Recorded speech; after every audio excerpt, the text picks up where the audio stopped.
देवी अहिल्याबाई होलकर की 300वीं जयंती के उपलक्ष्य में प्रधानमंत्री नरेंद्र मोदी 31 मई को भोपाल के जम्बूरी मैदान में महिला स्वयं सहायता समूह के सम्मेलन को संबोधित करने आ रहे हैं, जिसकी तैयारियां भोपाल में जोर जोर से चल रही है।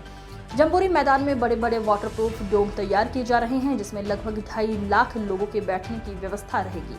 कार्यक्रम की तैयारी को लेकर मंगलवार को भाजपा प्रदेश कार्यालय में स्वयं सहायता समूहों की महिलाओं को लेकर बृहद स्तर पर बैठक आयोजित की गई, जिसमें लगभग 2,500 महिलाएं मौजूद रहीं। इस दौरान संगठन द्वारा कार्यक्रम में सभी की सहभागिता सुनिश्चित करने के लिए कहा गया, क्योंकि इस सम्मेलन की विशेष बात ये रहेगी कि इस कार्यक्रम में सभी व्यवस्थाएं महिलाओं द्वारा देखी जाएंगी। प्रधानमंत्री नरेंद्र मोदी के आगमन को लेकर शासन प्रशासन तैयारियों में जुटा हुआ है।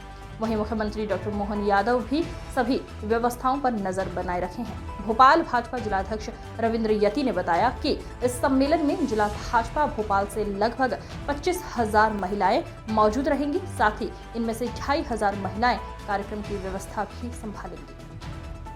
खंडेराव को मालूम पड़ा वो अपनी पत्नी से लड़ने आए और बोलना कि ये तुमने क्या किया अहिल्या, तुम मेरी पत्नी हो और वैसे भी मेरा अपना हक है, मैं युद्ध में जीत के आया और युद्ध में जीत के आया तो वो राशि मेरी खुद की होगी। अहिल्या महारानी ने कहा, महाराज मैं अगर शासिका हूँ, हमारी सेना ने युद्ध जीता था, आप उसका भले ही नेतृत्व कर रहे हैं, आपकी महीने की पगार आपको मिलती है, लेकिन वो जीता हुआ खजाना सरकार का है, इसलिए सरकार में रहेगा। ये आपका नहीं हो सकता है, ये महिला महारानी ही कर सकती। कितना गौरवान्वित होता है ये दृश्य। ऐसे एक नहीं, उनके जीवन काल में जब वो अपने शासन की व्यवस्था चलाती है तो गरीब महिलाओं के लिए अपने रोजगार के साधन देने के लिए महेश्वरी साड़ी का कहां से कार्य बुलवाती है, कोई हैदराबाद बेंगलोर कहां से बुला करके उनने अपनी बहनों से कहा कि आप अपने पैरों पे खड़े होइए, आप कपड़ा बुनिए, आपको पैसा मिलेगा। उस काल में 300 साल पहले, लेकिन उनने अपने बुनकर के रूप में बहनों को सशक्तिकरण की दिशा में, उनकी जिंदगी में उनके हाथ में कमैया है, ये काम करना सिखाया अहिल्या माता ने। विधवा विवाह प्रारंभ कराया कि हाँ, कल्याणी का विवाह होना चाहिए।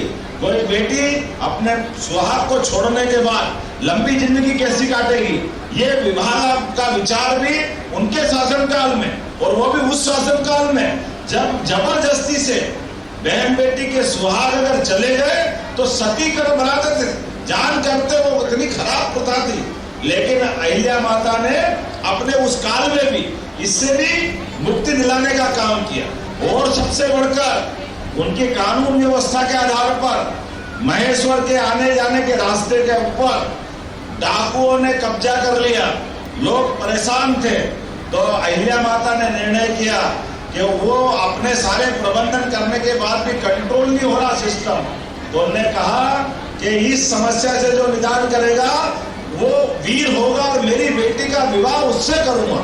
ये अहिल्या माता ने निर्णय किया, केवल अपने देश के लिए, केवल अपने देश की जनता के लिए ये अहिल्या माता ही कर सकती थी। इसलिए अपनी बेटी मुक्ताबाई का विवाह भी उस समस्या का जिनने समाधान करा उससे विवाह कराया।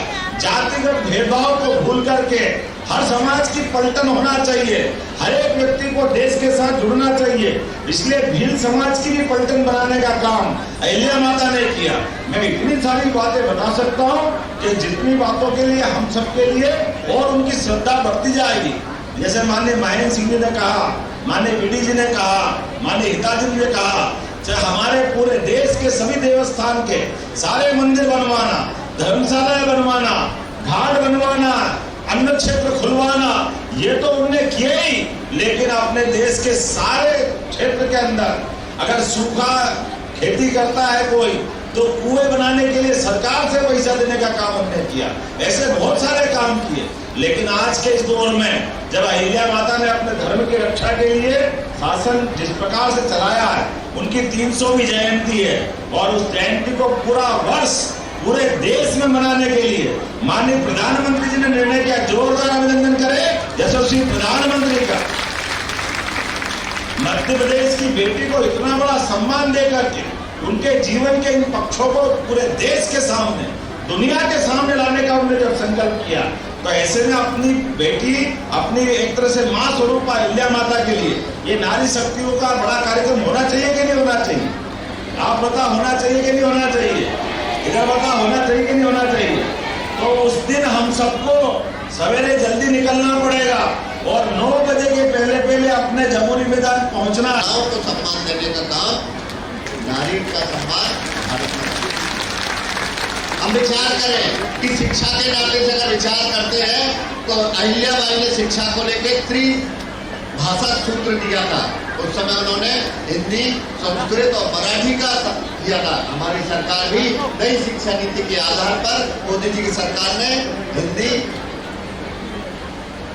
और एक अंग्रेजी और एक स्थानीय जो मातृभाषा मराठी हो गई, कहीं तमिल हो गई, कहीं तेलुगु हो गई, इस आधार पर शिक्षा का मातृभाषा का अधिकार दिया है। भारत केंद्रित शिक्षा प्रणाली बनाने का काम न्यू एजुकेशन। महिला सशक्तिकरण को लेकर एक बड़ा कार्यक्रम हो रहा है और प्रधानमंत्री नरेंद्र मोदी खुद उस कार्यक्रम में शामिल हो रहे हैं। 31 तारीख को देश के लोकप्रिय प्रधानमंत्री नरेंद्र मोदी जी भोपाल पधार रहे हैं। इस अवसर पर भारतीय जनता पार्टी भोपाल द्वारा मंडल स्तर और बूथ स्तर पर जो व्यवस्थाएं करी गई हैं, कल बृहद बैठक भी भोपाल में लगभग 2,500 से 3,000 हमारी बहनों की बैठक हुई, जिसे माननीय मुख्यमंत्री जी, प्रदेश अध्यक्ष जी, संगठन महामंत्री जी, प्रदेश प्रभारी जी उसमें उपस्थित रहे। उस अनुसार जो भोपाल का लक्ष्य तय हुआ है, 20 से 25,000 की संख्या की हमारी बहनें जम्बूरी मैदान पर मोदी जी के कार्यक्रम में पहुंचेंगी।